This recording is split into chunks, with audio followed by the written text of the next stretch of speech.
The following is a live copyrighted presentation. Ladies and gentlemen, it's time now for RadioLawTalk.com with your host, Frederick Penney, attorney at law. And now, RadioLawTalk.com.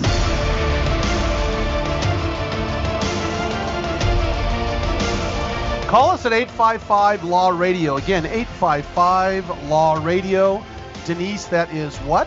855-529-7234. Give us a call or tweet us at Radio Law Talk. I'm Fred Penney, your host, with Todd Cunin and Denise Dirks, my co-host. We're talking about all areas of law. Remember, seek local counsel. We're talking about general topics.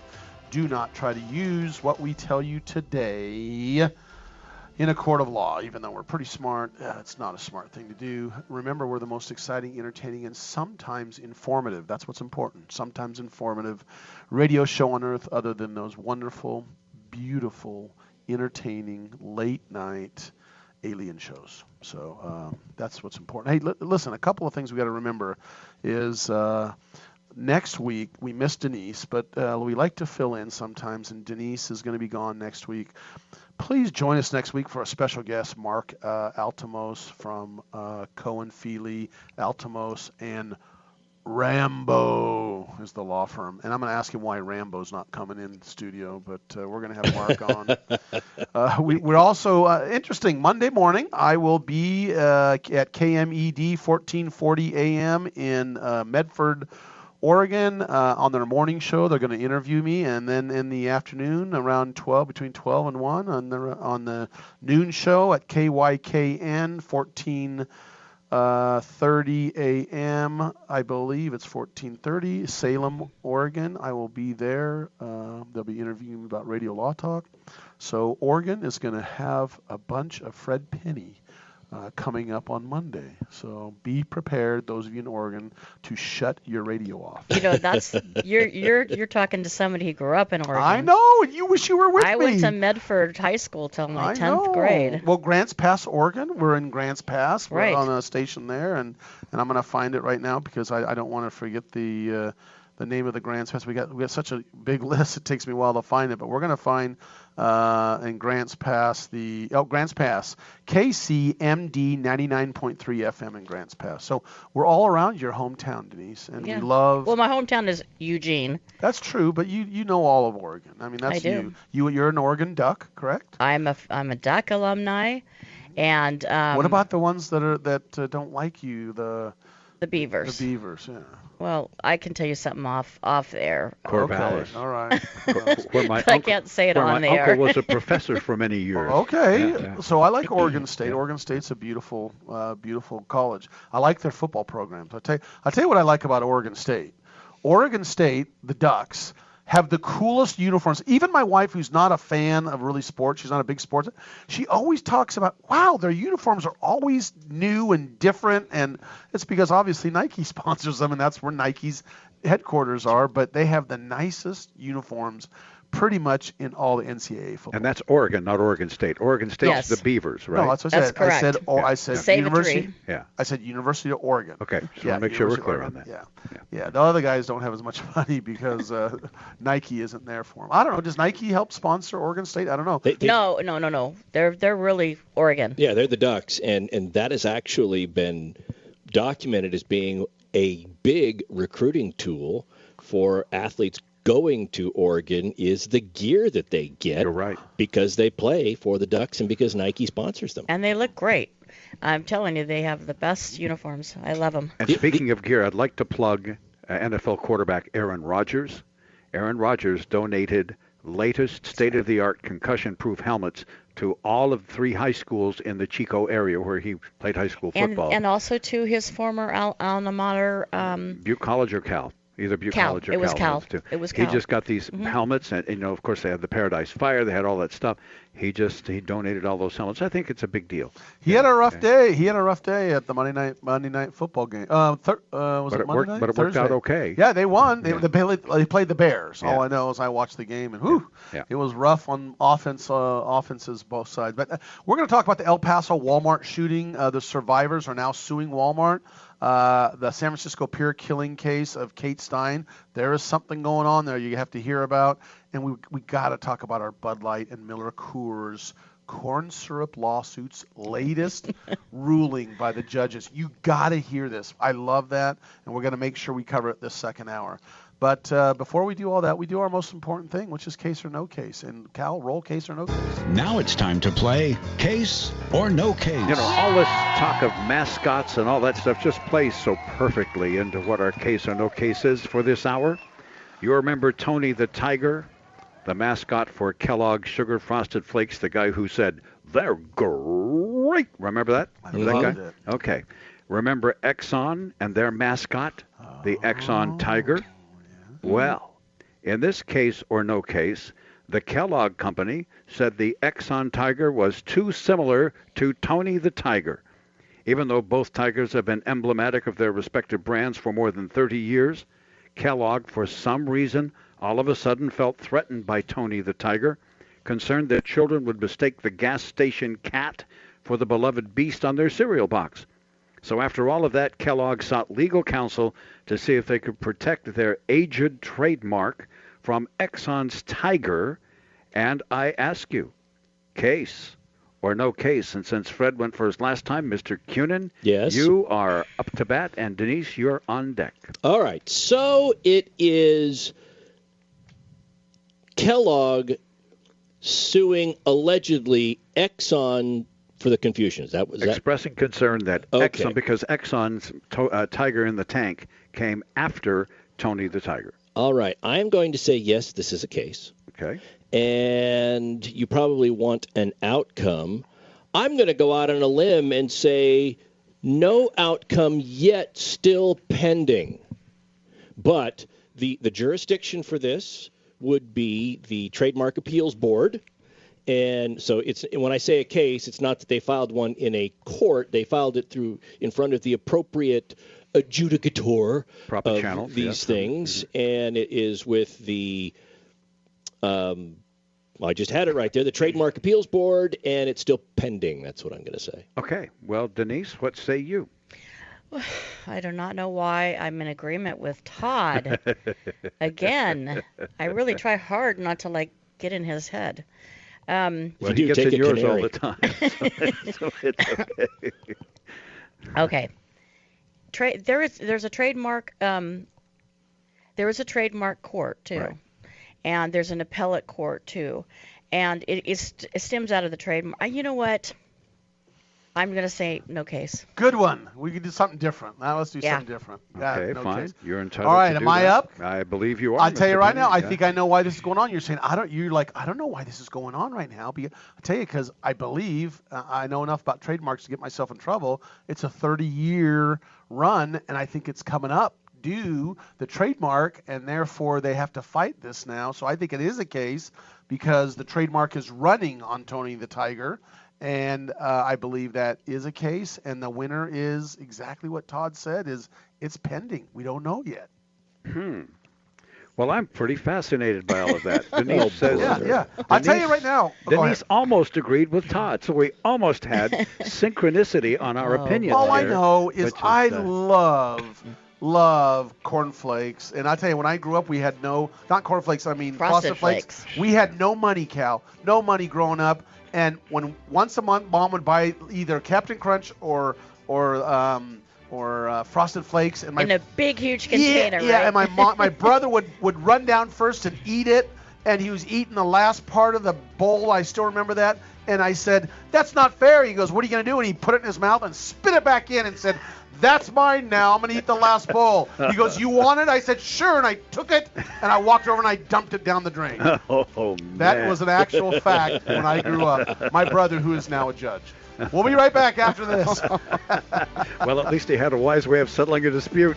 We'll have more Case or No Case, the outcome of this, coming up after this on Radio Law Talk. All advertising for legal services on Radio Law Talk is strictly for the state or states in which the advertiser is licensed. For more information, go to radiolawtalk.com.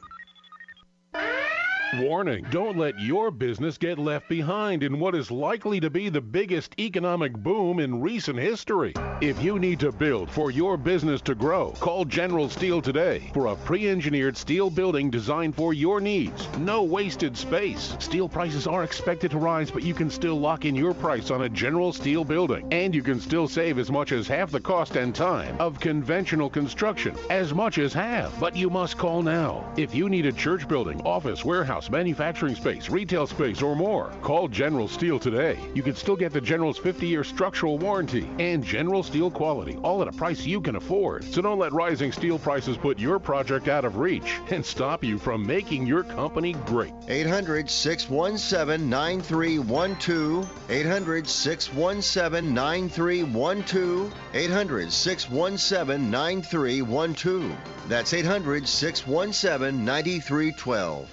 This is Denise Dirks. We can represent clients in divorce, legal separation, child and spousal support, custody, termination of parental rights, step-parent adoptions, guardianships, and even conservatorship matters. Call 1-877-886-7186 for a consultation. The law offices of Denise L. Dirks provide family law services in Northern California. When the law affects your family, call 877-886-7186. The family of attorneys at Denise L. Dirks is here to help.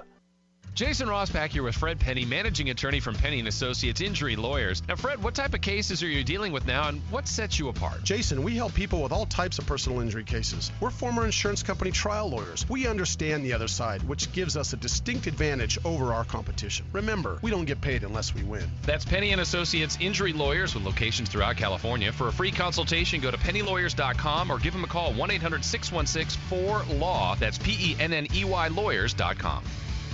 The cost of getting rid of garbage is high, and recycling products is lucrative. If you're a business or know of a business that needs an individual compactor or baler, call Northwest Compacting at 888-201-0911. If you already have an industrial compactor, baler, or shredder and need service, don't forget to call Northwest Compacting at 888-201-0911. Northwest Compacting, your full-service industrial compacting and baling company. Read more about them at northwestcompacting.com. Many women have so many clothes in the closet, but then we go to get dressed and find we have nothing to wear.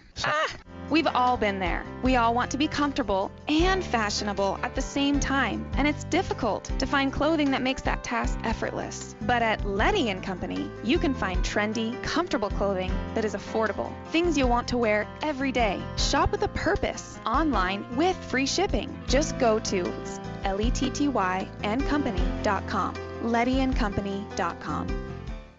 If you're one of those independent people who wants your own business and you love food service, we just might have a great opportunity for you. Iceberg Drive-Ins. Iceberg is famous for its thick shakes and delicious food. We lend you our supply chain and expertise, and you can potentially have a thriving, successful, fun business that your customers will love. Iceberg Drive-Ins has some prime areas available right now, so if you're interested, get in touch with us right away. Go to icebergdrivein.com and click on the Contact Us button. Iceberg Drive-In, ready to grow with you.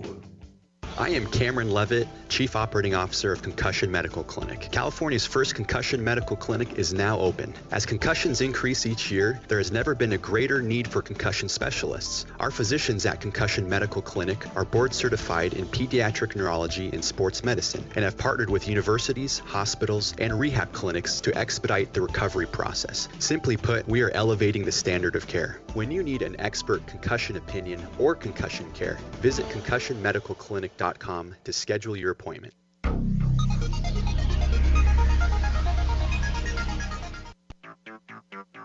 You're listening to RadioLawTalk.com. And now back to your host, Frederick Penney. Tony the Tiger, they're great. I love Frosted Flakes. Yep. Oh my gosh, and I'm on a diet, so I can't eat Frosted Flakes. But my two favorite cereals, and this is, we're not plugging anyone, is Frosted Flakes and Captain Crunch. You just can't beat those two. And so here we are. We got Tony the Tiger. I think their trademarks running, but they bring a lawsuit, Kellogg's does, against Exxon's Tiger, saying, look, it's too close to the Tony the Tiger, and for a trademark issue. And the question is it a case? And if so, who wins? We have Denise said, just threw her arms up. She was gonna. She just could not agree with Todd. I get that. And she said, no case.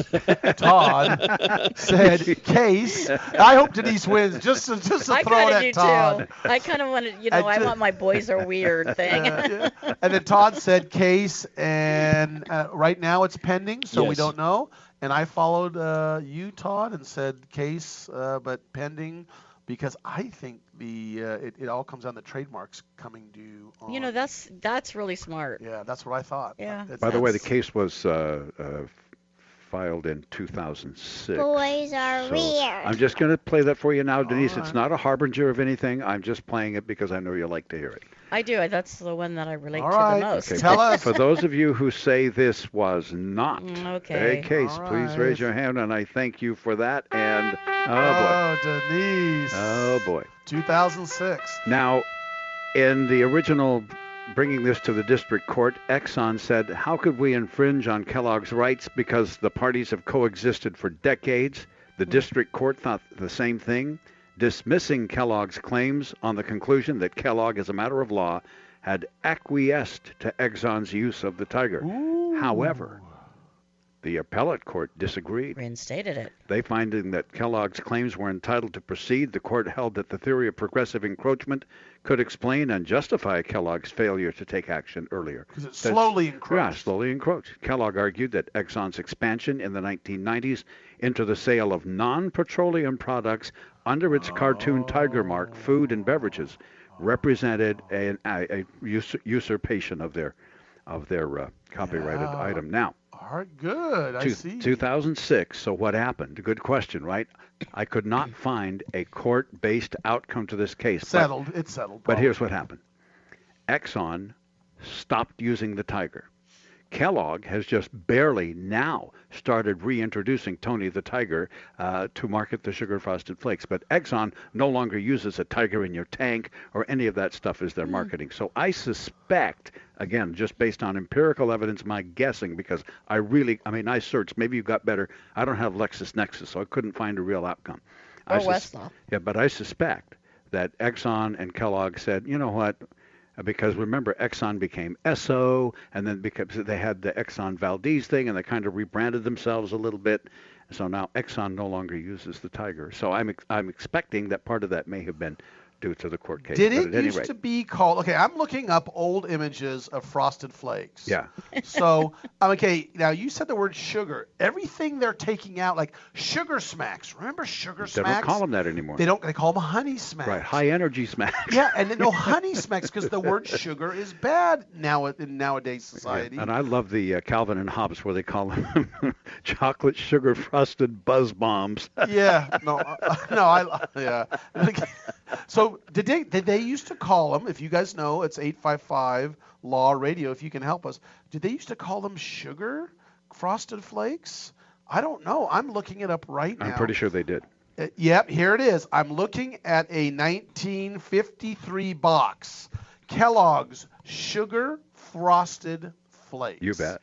They pulled that off, and now it just says Frosted Flakes. Yep. And I'm like, I want to know, do you like them when they're crunchy, or do you like the milk Crunchy. to make them Ooh, soggy? No. And see, I'm the opposite. I've been the opposite my whole life. I wait till it gets soft in the milk. That grosses me out. I throw it out, seriously. If I don't eat it fast and when they're crunchy, I just throw them out. So, quick crack legal research here. Okay, tell me how it came out. What do you have to come up with? It says here, this is from Zeal, ZELLE.com. Okay.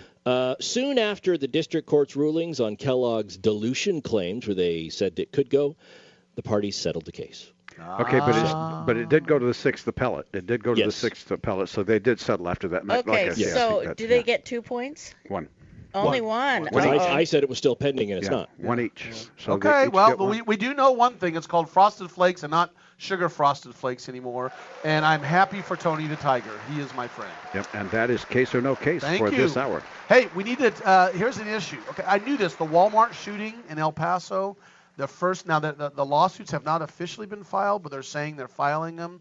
Now, guess what the argument is? And remember, Walmart just came down recently. Yeah, I got two. Walmart just came down and said they're going to stop selling handgun ammunition and has asked customers to no longer open carry in its stores, even though you have concealed weapons. And they're not selling the 223 right. or other rounds commonly used in multi-fire semi-automatic type weapons. So basically, right, but they're still selling regular guns and rifles and hunting. And like 30-06 ammo, but they're not selling stuff that would be commonly used in what they would call an assault-style weapon. Okay, so they've done all that, but guess what? They're still getting sued anyway. So we've got the issue of, and this is the argument that happens a lot. As a plaintiff's lawyer, I know this is an argument. The argument is, was it foreseeable this would happen at Walmart? And the question is, did you have adequate security to thwart it, not necessarily from the beginning, or thwart this act the minute it started occurring? And the argument for these families and these individuals of the people who've died or the individuals that are still seriously injured is they did not have adequate security, and even if they did have security, they weren't armed security. So therefore, these walls are, there's not a lot to talk about here. This is just starting out, but I want to bring that up. Well, I thought, the interesting thing is that they're not suing for money. They're actually suing for declaratory relief. For now. Right? Well, that's probably true. They'll take the money. They're not suing for money. That was funny. Denise? That was funny. I did. Yes, you're right. Right now, they're suing just for declaratory relief. They're suing for discovery. Yeah. We don't want the money. I'm sure money's not going to come up. Whatever. All right, we'll talk about the Bud Light and the Miller Coors argument and the case. We'll be right back. Stay tuned. This is Radio Law Talk, and there's much more to come. All advertising for legal services on Radio Law Talk is strictly for the state or states in which the advertiser is licensed. For more information, go to radiolawtalk.com. Hi, my name is Lily. My mom and dad used to fight about money all the time. Then one day, I heard them talking about this guy, some uncle I never knew, called Uncle Sam. Well, they say this Uncle Sam guy wanted them to pay him like $1 gazillion, and they didn't have $1 gazillion. So they called this company they heard on the radio called the Tax Doctor. And the Tax Doctor worked with Uncle Sam's people. I think they're called the IRS. And they were able to work it out so my mom and dad didn't have to pay Uncle Sam very much money at all. So now mom and dad are happy, and I'm happy too. Thanks, Tax Doctor. If you owe $10,000 or more to the IRS or state, call now and pay less. 800-263-2610. 800-263-2610. That's 800-263-2610. Know someone with a drinking or drug problem? Learn how to get sober after we share these stories. I was 35 with 2 beautiful children when my life and addiction started to spiral out of control. After my divorce, I went into a depression cycle and started drinking more often and using prescription drugs. After my second DWI and arrest, my ex-husband threatened to take our children away from me. I was 17 when I became addicted to heroin and meth. I thought I could quit on my own, but I couldn't. It hit me when I was arrested. Get sober now. Your private insurance may cover costs and we'll get you here. It's simple. Just call Elite Rehab Placement right now. Please, don't wait. Your life matters to us. 800-918-1376. 800-918-1376. 800-918-1376. That's 800-918-1376. Warning, don't let your business get left behind in what is likely to be the biggest economic boom in recent history. If you need to build for your business to grow, call General Steel today for a pre-engineered steel building designed for your needs. No wasted space. Steel prices are expected to rise, but you can still lock in your price on a General Steel building. And you can still save as much as half the cost and time of conventional construction. As much as half. But you must call now. If you need a church building, office, warehouse, warehouse, manufacturing space, retail space, or more. Call General Steel today. You can still get the General's 50-year structural warranty and General Steel quality, all at a price you can afford. So don't let rising steel prices put your project out of reach and stop you from making your company great. 800-617-9312. 800-617-9312. 800-617-9312. That's 800-617-9312. All right, guys, we need to have you read some lines for our disclaimer promo. But first, can anybody tell me what a disclaimer is? All right, then. Well, Denise, you go ahead. Non uti concilius me auriere proquestis purpurium juris consult. Latin, that's a nice touch. Thank you, Denise. Next time we'll try it in English if that's okay. Fred, how about you? Cal, I don't want to read all this. Can't we just tell the people that we're discussing general legal issues and they should hire their own attorney instead of relying on what we have to say here? Well, we could, I guess. Chris? I'm not going to be there anyway. Why have me do it? Let's have Todd do it. Me? Read disclaimers? Why, I couldn't. The information you hear on Radio Law Talk is general. The preceding promo was for entertainment purposes only. And if you want true legal advice, contact your own lawyer. Just a tip from your friends at Radio Law Talk. Be sure to read our disclaimers on radiolawtalk.com as well. Peekaboo. Peekaboo. Smile. Smile, buddy. Come on. Smile. Oh, honey, he's still not smiling. Maybe he's not a smiler. Yeah, maybe he's just not a happy baby. Maybe he's just being a boy. You know how boys are. Or maybe he's teething. Oh, poor baby. I think his gums hurt. Maybe he's just tired. Or maybe his tummy hurts. He didn't eat that much. Maybe he's not ticklish. You think maybe he's scared of the dog? Maybe he'll outgrow it. Maybe it's a phase. Maybe he just doesn't like smiling. Maybe he has autism, and we can definitely do something to help. Maybe is all you need to find out more about autism. No big, joyful smiles by 6 months is one early sign. Learn the others at autismspeaks.org/signs or see a doctor today for an autism screening. The sooner it's diagnosed, the better. And it can make a lifetime of difference. Brought to you by Autism Speaks and the Ad Council.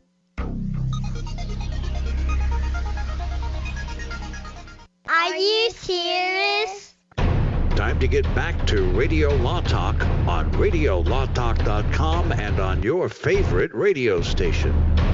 In February, if you watch the wonderful Super Bowl, probably one of the best commercials and funniest commercials was in ancient times that shows the Bud Light people cruising around with this big, huge, barrel full of corn syrup. Let us take it to them at once. Listen. Put it on pause for a second. Put it on pause for a second, Cal. So what they're doing is taking, those of you who haven't seen it, who are living under a rock, taking this corn syrup around, and it was, quote, it was accidentally delivered to the old Bud Light castle, and they're taking it to Coors and Miller's castle, saying, isn't this your corn syrup? And they argue they are not. They don't have corn syrup in Bud Light. Go ahead and play the clip. My king, this corn syrup was just delivered. That's not ours. We don't brew Bud Light with corn syrup. Miller Lite uses corn syrup. Let us take it to them at once. It shows them going across the mountains. If something did happen, we'd eat the wizard first, right? Yes. Oh, yes.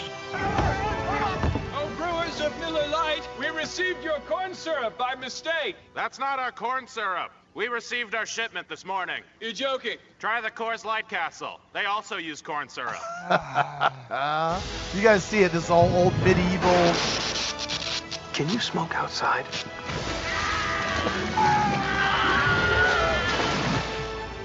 Oh, brewers of Coors Light, is this corn syrup yours? Well, well, well. Looks like the corn syrup has come home to be brewed.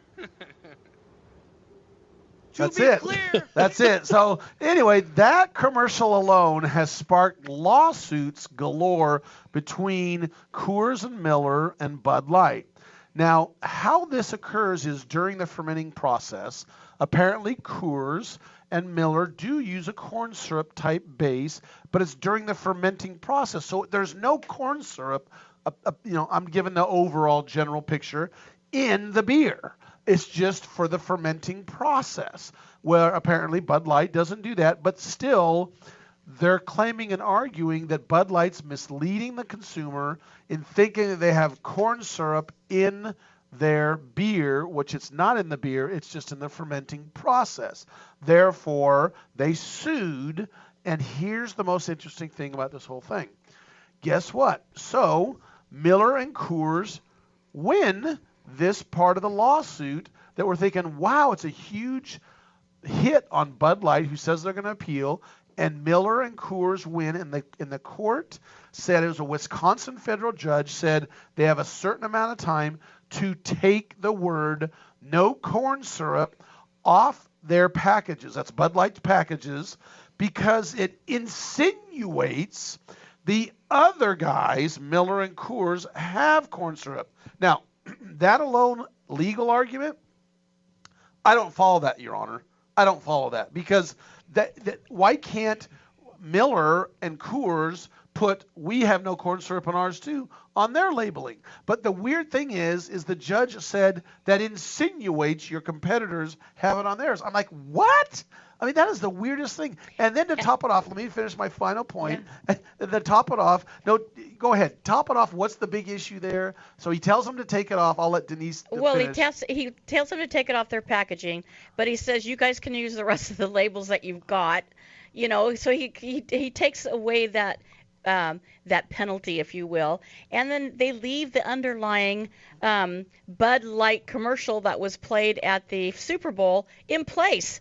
And the judge says, okay. The judge says you can keep doing that. It's kind of a weird decision. Now, I'm okay with that part of the ruling, because when you watch the commercials, at least in the commercials, they say not brewed with, and the fermentation process is part of the brewing process, so there's a little bit more information versus just putting no corn syrup on your package, which would, I agree with them that it tends to insinuate that others have it in there, but so does fat-free. You know, fat-free tends to, when the first Diet Coke came out that was sugar-free, or the first beverage came out, if others wanted to do that, they could go ahead and put a product out there that said sugar-free. It's called competition in the marketplace. And, oh my gosh, shocker, somebody would do a commercial that led others to think something about another product in the marketplace might be inferior. Oh my, say it isn't so. That's just the market, for crying out loud. And I agree, and that's why it's like so bizarre to me to say that saying no corn syrup on your packaging is insinuating all the other competition have corn syrup. That just to me is a bizarre ruling. I see this ruling as a ripe freedom of speech issue in advertising, saying, look, the court cannot limit their ability to say no corn syrup. Anybody else, you guys can go put it on your package too. And see, I agree with that, because they don't brew it with corn syrup. They do have a different product. Yeah. So you nailed it. If they're telling the truth, why is that a problem? Right. Truth is an What's absolute wrong with defense. the truth? Right. Well, Miller Lite has said, or Bud Light has said that they vowed to continue to make this a case, and they are going to continue to push forward. Interestingly enough, apparently this issue actually nixed a joint marketing agreement that Miller and Anheuser-Busch had together for future commercials where they're going to kind of compete. You've seen this in other advertising, especially during the Super Bowl. There was one where the guy kept showing up in other commercials and stuff, and that kind of nixed that. But my thought is, well, if you can get your product in the public eye by filing a lawsuit, maybe you're doing it as well. We've kind of seen that happen with copyright lawsuits and with all sorts of things. There's a lot of advertising juice to filing a lawsuit, isn't there? Well, especially in the music industry, where we had the Stairway to Heaven. Exactly. And what's the name of the other one? Spirit. I mean, who'd ever heard of that before this? Now you look at Spirit's. If you go to their YouTube, it's like 1,000,001 views, which probably had 5 views. It was like, who knew about Spirit until now? I'll tell you, just on that issue, Spirit, by the way. On that issue alone, you listen to the Katy Perry song that was allegedly infringed. You listen to Pharrell and all this for stealing a beat, for stealing this. Go back and listen to Chuck Berry's Johnny Be Good. All right. and then listen to Fun, Fun, Fun by the Beach Boys, they are identical from the intro. The only thing different is the lyrics. It is amazing that here you've got these multi-million-dollar lawsuits because they're kind of similar, substantially similar, whatever. And here's Chuck Berry over there that has had his songs infringed on so much and has never gotten a dime from that. But I think he had some kind of conversation with the Beach Boys about that at the time, if I'm not mistaken. I think he even taught them the lick on the guitar. I read that somewhere anyway. Well, here's Chuck Berry's version. Right? Yeah. So is this a copyright lawsuit? That's the question. And people might recognize this from Back to the Future as the song that Marty McFly played at the dance. Yeah. And then, when you go over and listen to Fun, Fun, Fun by the Beach Boys, same thing. About the girl who got her daddy's car, cruising to the hamburger stand now. Right. But anyway, that's a lot. Well, we could go on and on about the copyright stuff, but yeah, see, same thing. So technically, and this one, I bet you $5. They made a lot more money on this one than Chuck Berry made on his. At the time, but I think Chuck Berry's has probably stood the test of time more. That's true, too, and I agree. Anyway, we're going to move on from the copyright stuff and talk about the court reversing. There's one conviction against the Garcia. His name is Jose Inez Garcia Zarate. Now, here, this is, let's backtrack. This is the case where this beautiful young lady, Kate Steinle. Steinle? Yeah, Steinle? S-T... Oh, Steinle. You're right. S-T-E-I-N-L-E. Steinle. Right. Obviously, Stein is German, but Kate Steinle is doing nothing but just relaxing and enjoying with her father a stroll out on the pier in San Francisco. And all of a sudden, this bullet hits her in the back, and she dies. So what happened, the facts are that apparently there was an individual that worked for the which was it? Which department was it? Bureau of Land Management. I think? U.S. Bureau of Land Management ranger who reported his gun stolen from his car that was parked in San Francisco. Well, apparently there was a gun that was sitting wrapped up in some sort of it's like a T-shirt shirt or something T-shirt, and this individual, this Jose, grabs it and allegedly didn't have it but it's for a few seconds, and it discharges. It doesn't even hit her. It hits a wall and ricochets and then hits her. So he's found not guilty of killing her. And the big issue here, it's a political issue because he was 5 times he was deported from the United States to Mexico because he wasn't legally in the state in the state of California. So here's the issue: they found him on one charge guilty, and that was gun possession charge. Because he was a felon. That's exactly right, because he was a felon. But the issue is, how does that apply to the appellate court saying, no, you cannot find him liable under the circumstances for possessing this gun? We'll be right back. Unanswered questions answered after this on Radio Law Talk and on RadioLawTalk.com.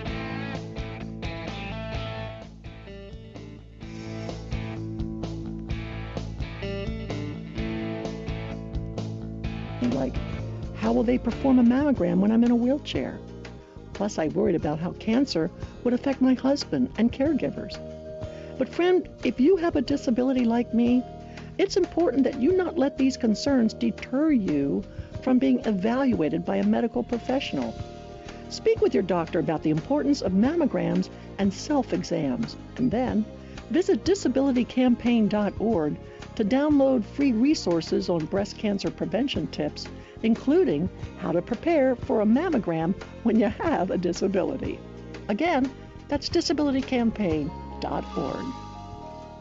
All advertising for legal services on Radio Law Talk is strictly for the state or states in which the advertiser is licensed. For more information, go to radiolawtalk.com. Jason Ross back here with Fred Penney, managing attorney from Penney & Associates Injury Lawyers. Now, Fred, what type of cases are you dealing with now, and what sets you apart? Jason, we help people with all types of personal injury cases. We're former insurance company trial lawyers. We understand the other side, which gives us a distinct advantage over our competition. Remember, we don't get paid unless we win. That's Penney & Associates Injury Lawyers with locations throughout California. For a free consultation, go to pennylawyers.com or give them a call, 1-800-616-4LAW. That's PENNEY lawyers.com. This is Denise Dirks. We can represent clients in divorce, legal separation, child and spousal support, custody, termination of parental rights, step-parent adoptions, guardianships, and even conservatorship matters. Call 1-877-886-7186 for a consultation. The law offices of Denise L. Dirks provide family law services in Northern California. When the law affects your family, call 877-886-7186. The family of attorneys at Denise L. Dirks is here to help. If you're one of those independent people who wants your own business and you love food service, we just might have a great opportunity for you. Iceberg Drive-Ins. Iceberg is famous for its thick shakes and delicious food. We lend you our supply chain and expertise, and you can potentially have a thriving, successful, fun business that your customers will love. Iceberg Drive-Ins has some prime areas available right now, so if you're interested, get in touch with us right away. Go to icebergdrivein.com and click on the Contact Us button. Iceberg Drive-In, ready to grow with you. I'm going to Quick Quack Car Wash. Get my car washed, make it quick, quack, pretty, shiny, sexy, just because I want to. Don't drive dirty. Going to get my car suds at the Quick Quack Car Wash. It's the Quick Quack, quickest and the cleanest by far. We're talking 3 skinny minutes sitting right in your car wash. 100 feet of cloth, washing your car at the Quick Quack Car Wash. Any Honda, Mazda, Ford, or Chevy, Saab, or Cadillac, Quick Quack will spruce her up just like that. You'll be happy looking snappy. You'll be glad you was at the Quick Quack Car Wash. Get on the web and go to don'tdrivedirty.com and see where you got your closest Quick Quack in the local area. Get in your car, get in your truck, get on the road, come visit the duck at the Quick Quack Car Wash, where your car will always leave happy, guaranteed. They take pride in being clean and green by conserving and recycling the water they use, only at the Quick Quack Car Wash. Quick Quack. Many women have so many clothes in the closet, but then we go to get dressed and find we have nothing to wear. We've all been there. We all want to be comfortable and fashionable at the same time, and it's difficult to find clothing that makes that task effortless. But at Letty & Company, you can find trendy, comfortable clothing that is affordable, things you'll want to wear every day. Shop with a purpose, online with free shipping. Just go to LettyandCompany.com, LettyandCompany.com.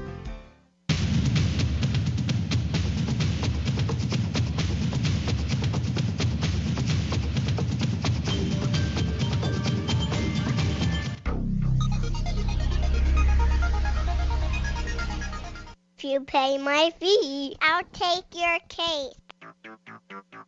You're listening to RadioLawTalk.com. And now back to your host, Frederick Penney. Radio Law Talk. I love that. Like Todd said, that's not really true, but it's a little girl talking. Those are all puns. So anyway, we're back to the San Francisco case, and I laid it out for you, so I don't have to go over it again. The issue is, and again, we have Todd Cunin here, who's a former prosecutor for DA's office in Tennessee and in California, and is now a criminal defense lawyer. Denise, I do personal injury, and Denise does family law. But it's very interesting how the law works in this case. It's, by the way, so it was overturned. Only the one thing they found him guilty of, which is possession, was overturned by the appellate court on a 3-0, which is pretty rare to get all of them to agree. And us 3 lawyers, no matter what your political affiliation is, they definitely kind of messed up the prosecution here. And how did that happen, Todd? What happened? Okay, so here is the instruction. Now, this is in California. This is the instruction from the what they call CalCrims, which is a set of jury instructions that apply to all the different offenses.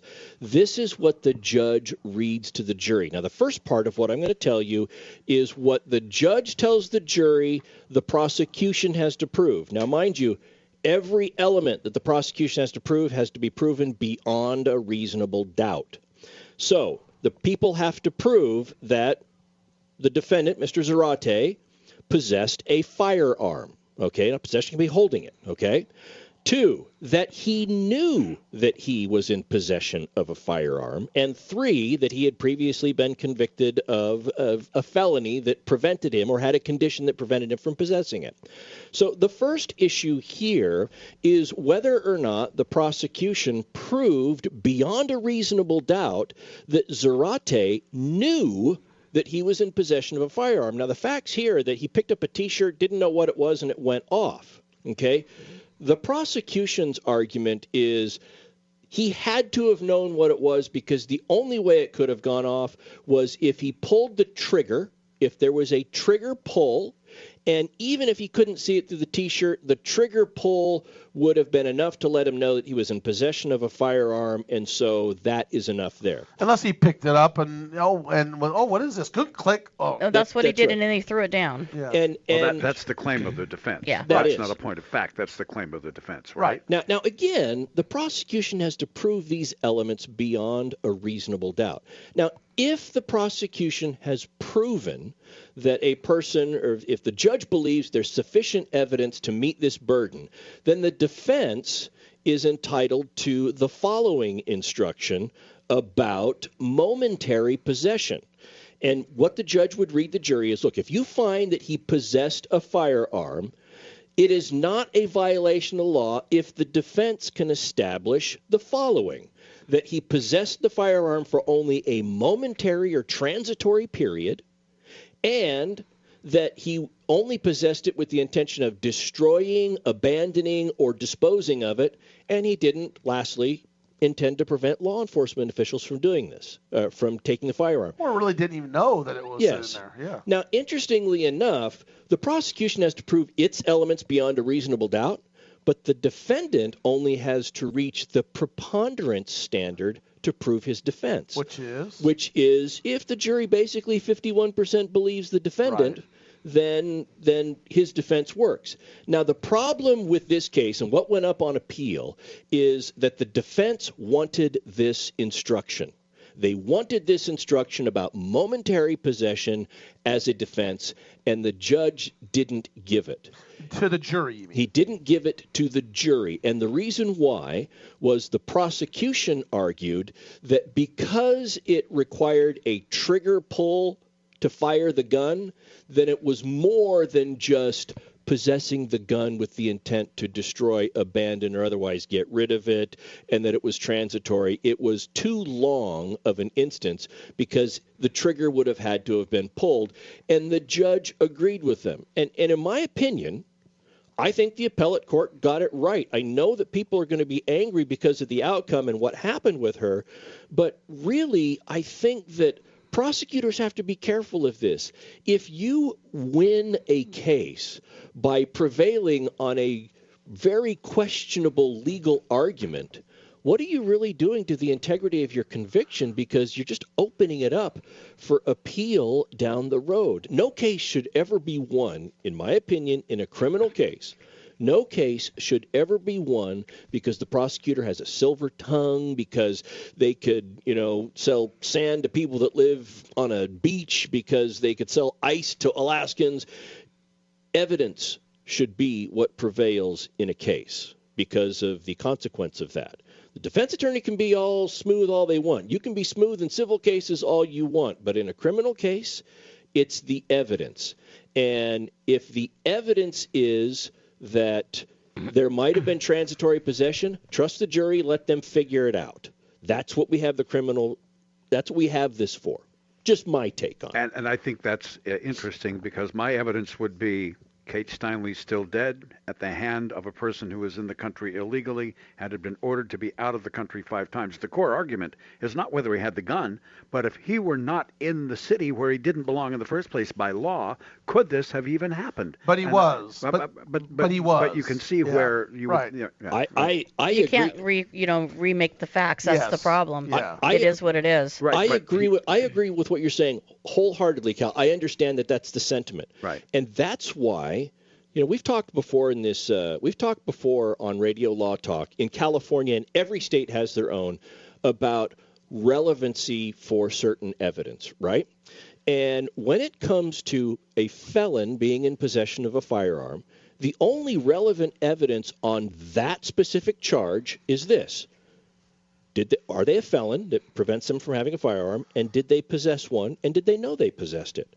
The stuff about being an illegal alien and not should have been in the country, that has nothing to do with this specific charge, even though in the grand scheme of things, absolutely. But on this specific charge, the court has to keep that out because the jury just has to decide those three things and not be tainted by, the bad conduct of the defendant that's not relevant to the act. Which is what I get for thinking like a layman, because that's how most people who are not lawyers and judges and propeller heads and all of that would think about it. And right? that's why there's so much outcry about the appellate court's decision in this case, because people look at it the way you just did. At the end of the day, there's a beautiful woman, regardless of how she looked, but there's a woman who's dead, a family who's deprived of a daughter, sister, whatever, and it happened at the hands of somebody that was in the country illegally. There's just something wrong, and that might be true. All of that may be true, but it's not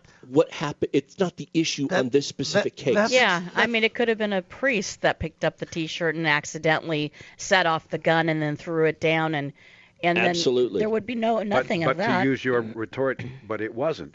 The facts are the facts. Yes. It wasn't a priest. It wasn't a Boy Scout. Right. It was right. But it doesn't matter. See, that's what you're trying to say, Cal. Where it's wrong, that I'm saying is that has no relevance on what exactly happened. Just because, and I'm jumping on both. We're jumping on both. Just because you're not there legally in that place doesn't mean he's guilty. If I go to France and I forget that my visa ran and I'm there illegally and this happens to me, I sure hope that they look at whatever I did as just that specific act, not that I was illegal. Have you ever argued in a case, Fred, I'm sorry, where you say, well, if this client hadn't been speeding and arrived at that intersection when he did in an illegal manner, then this accident wouldn't have occurred. Has that argument ever come up? You always argue. You argue everything. You argue everything. Now, but that doesn't matter. But on the other side, that's why I say this has no relevance on whether. I know what you're doing. Let me just want to finish this, Todd. I know we got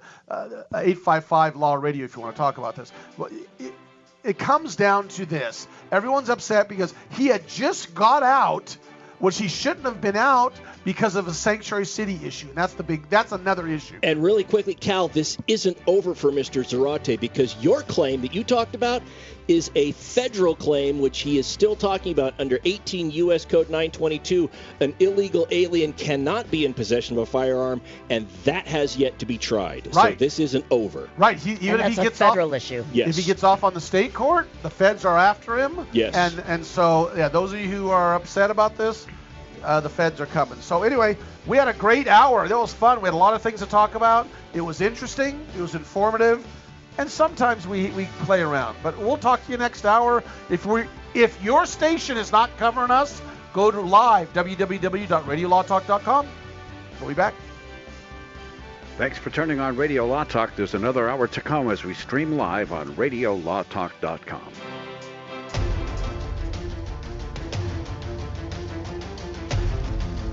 You have been listening to radiolawtalk.com, a copyrighted presentation of Radio Law Talk Incorporated.